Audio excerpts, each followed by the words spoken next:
पुटकी नाम के एक शहर में शिल्पा नाम की एक औरत अपने बूढ़े सास ससुर, पति और बच्चों के साथ रहती थी। शिल्पा बहू के रूप में अन्नपूर्णा ही थी।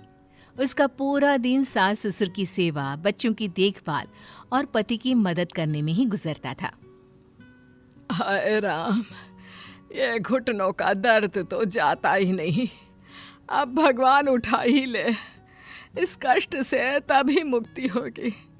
बुढ़ापा बहुत खराब है। ऐसा क्यों कहती है माँ जी? आज ही मैंने आपके घुटनों के लिए लहसुन का तेल बनाया है, आइए लगा देती हूँ। अरे सुखी रह बहू, सुखी रह। मम्मी जल्दी से टिफिन दे दो, मेरी बस छूट जाएगी। शिल्पा बड़े ही लगन से अपने सारे फर्ज निभाती। घर के खर्चे से कुछ पैसे बचाकर वो भविष्य के लिए जोड़ा भी करती थी। घर की माली हालत कुछ खास अच्छी ना थी, पर शिल्पा उसी में गुजारा करती और महेश से कभी किसी चीज की मांग ना करती। रात को महेश काम से घर लौटता है। फैक्ट्री वाले हाफ वर्कर को ही रखेंगे अब। मतलब आपकी नौकरी?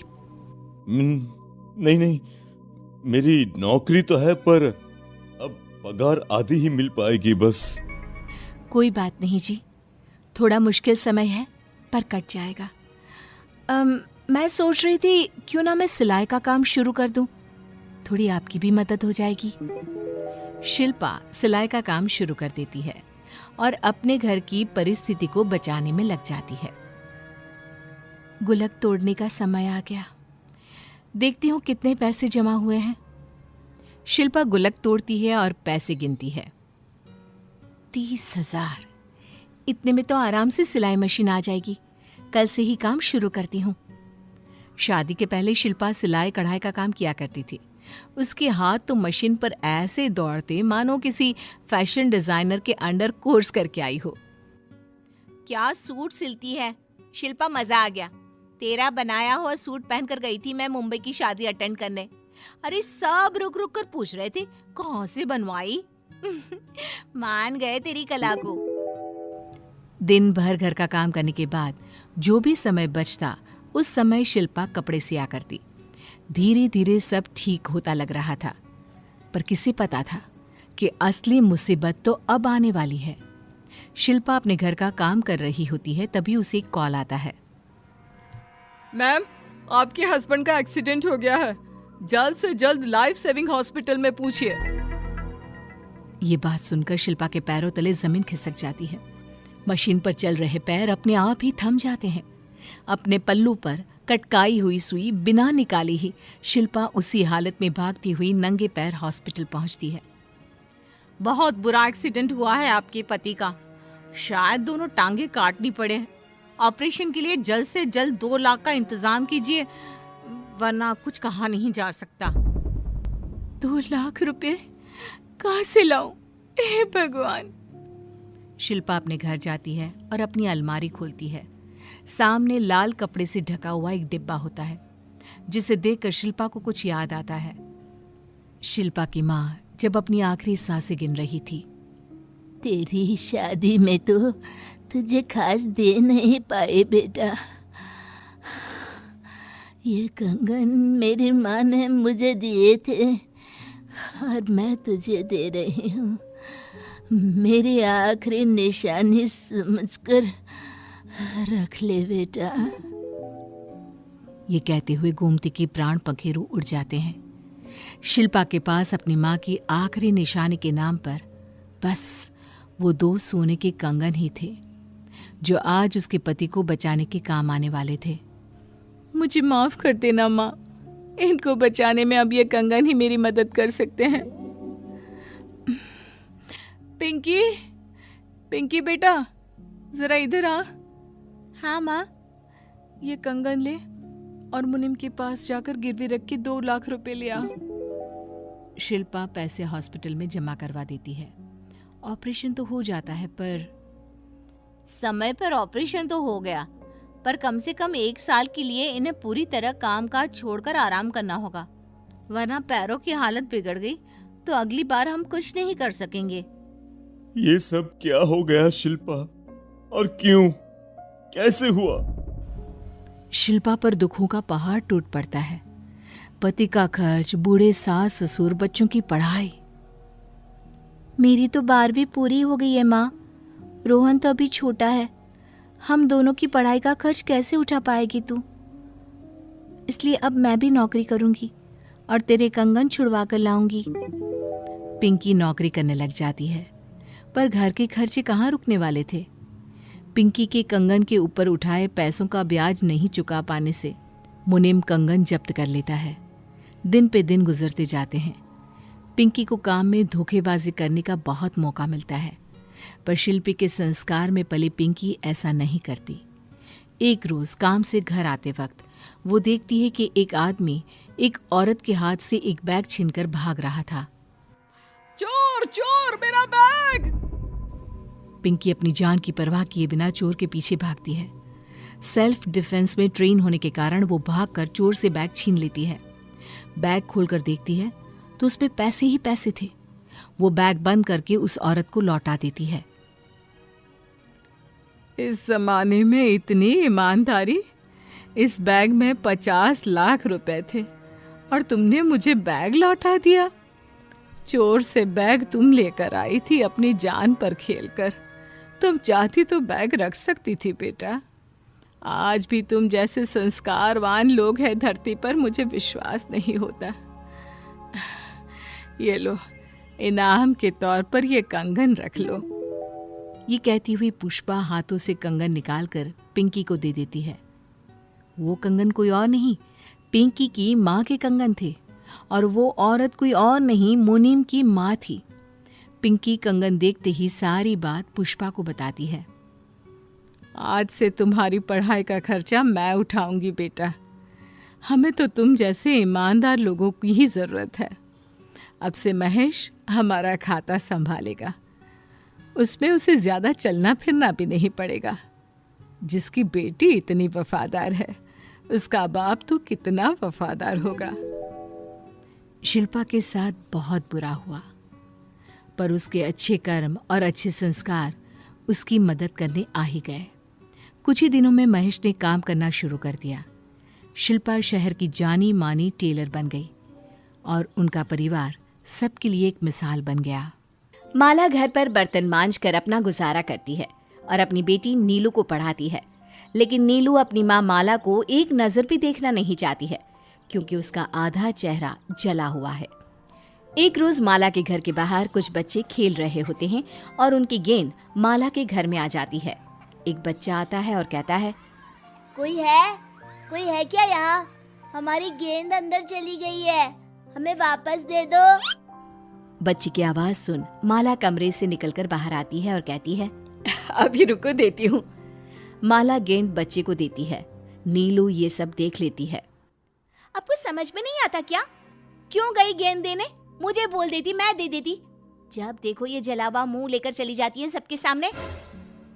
माला की आंखों से आंसू बहने लगते हैं। वो बेचारी बिना कुछ कहे अंदर चली जाती है। भगवान के आगे बैठकर फूट फूट कर रोने लगती है। भगवान, तूने मेरे साथ जो किया, मैंने तुझसे कभी शिकायत तक नहीं की। बस मेरी बेटी पढ़ लिख कर कुछ बड़ा कर ले और मुझे कुछ नहीं चाहिए। माला ज्यादा से ज्यादा घरों में काम पकड़ लेती है और अब बर्तन के साथ साथ कपड़े और घर सफाई भी करने लगती है। इसी तरह महीने बीत जाते हैं। एक रोज नीलू देर तक स्कूल से घर नहीं पहुंचती। चिंता के मारे माला नीलू के स्कूल पहुंच जाती है। स्कूल में नीलू के सारे दोस्त माला को देख लेते हैं और मुंह बनाने लगते हैं। माला को स्कूल में देख नीलू अपना होश खो बैठती है और तुरंत घर के लिए निकल जाती है। घर पहुंचकर नीलू माला से कहती है, मैं मर नहीं गई थी जो स्कूल चली आई। मेरे दोस्तों के सामने मेरी बेइज्जती करवा दी तुमने। अब सब कल बातें बनाएंगे कि नीलू की माँ जली बुनी है। बेटा, मुझे बहुत चिंता हो रही थी कि कहीं तुम्हें कुछ हो तो नहीं गया। कान खोल के सुन लो, अगर फिर तुम कभी मेरे स्कूल में आई या मेरे साथ कहीं गई तो मैं पढ़ाई लिखाई सब बंद कर दूंगी और स्कूल छोड़कर घर पर बैठ जाऊंगी। नहीं नहीं, अब से मैं कभी तेरे स्कूल नहीं आऊंगी, लेकिन तू पढ़ाई मत छोड़ना। मैं कभी तेरे दोस्तों के सामने नहीं आऊंगी। माला अंदर ही अंदर टूट जाती है, लेकिन उफ तक नहीं करती। कभी भी दोनों जाते तो नीलू माला से एक हाथ दूर ही चलती, ताकि कोई नीलू की माँ को पहचान ना ले। ऐसे ही दिन महीने साल बीत जाते हैं और नीलू बड़ी हो जाती है और जॉब करने लगती है। माँ, तुम अब ये सब काम करना बंद कर दो। किसी को पता चल गया कि तुम बर्तन मांजती हो तो मेरी इज्जत चली जाएगी। अगर तुम्हें आज से यहाँ रहना है तो ये सब काम छोड़ने होंगे। बेटा, अब तो मेरे हाथ पैर भी साथ नहीं देते। अब मैं क्या काम करूंगी? मैं तो तेरे ही कमाने का इंतजार कर रही थी। माला खुद को कमरे में बंद कर लेती है और किसी के सामने नहीं आती। इधर नीलू को अपने साथ काम करने वाले लड़के से प्यार हो जाता है और वो उससे शादी करना चाहती है। एक रोज रवि नीलू से कहता है, नीलू, मैं तुम्हारी माँ से मिलना चाहता हूँ ताकि उनसे मैं तुम्हारा हाथ मांग सकूं। ये सुन नीलू मन ही मन कहती है, अगर इसने माँ को देख लिया तो मुझे कहीं छोड़ ना दे। इस औरत ने तो मेरा जीना हराम कर दिया है। अब इसके कारण मेरा प्यार मुझसे दूर ना हो जाए। नीलू रवि से कहती है, ऐसा है कि माँ गांव गई हुई है, जब आएगी तो मिल लेना। हाँ ठीक है, मैं तुम्हारे घर तो जा ही सकता हूँ। चलो फिर आज तुम्हारे घर चलता हूँ, देखूं तो मेरा ससुराल कैसा है। रवि की जिद के आगे नीलू की एक नहीं चलती और उसे रवि को अपने घर ले जाना पड़ता है। रवि को आता देख माला खुद को कमरे में बंद कर लेती है। अरे घर में कोई भी नहीं है? तब तो मैं आज यहीं पर रुक जाता हूँ, क्या कहती हो? अरे मुझे कुछ खिलाओगी नहीं? रुको, मैं तुम्हारे लिए कुछ लेकर आती हूँ।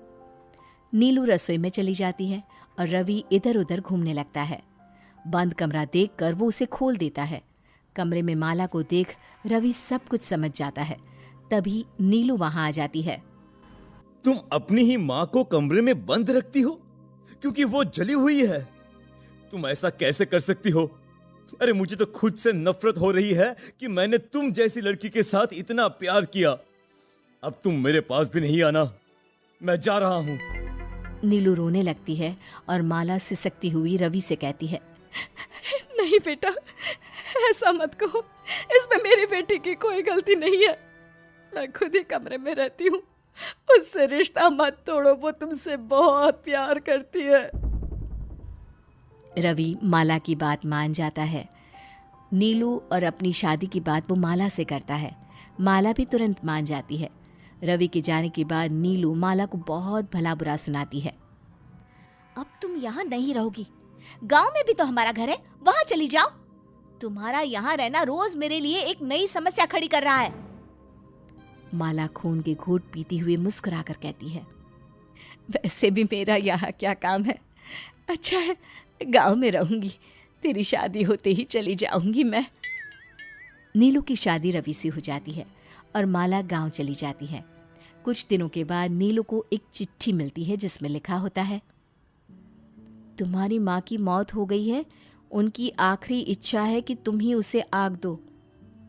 ये चिट्ठी पढ़कर रवि और नीलू गांव के लिए निकलते हैं और माला का अंतिम संस्कार करते हैं। तभी मोहनलाल वहां आकर रोने लगता है और नीलू से कहता है, माला बहन बहुत अच्छी थी।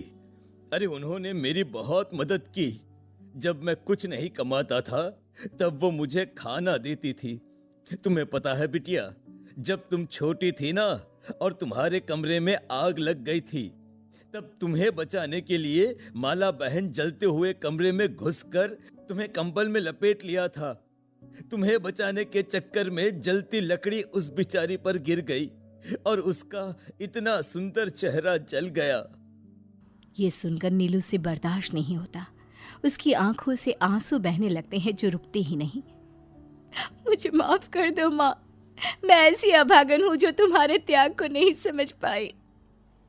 फिर नीलू ने अपने पश्चाताप में गांव के घर को वृद्धाश्रम बना दिया और उस आश्रम को नाम दिया माला आश्रम। आज से कोई भी बुजुर्ग अकेली नहीं रहेगी। उनके लिए माला का घर है।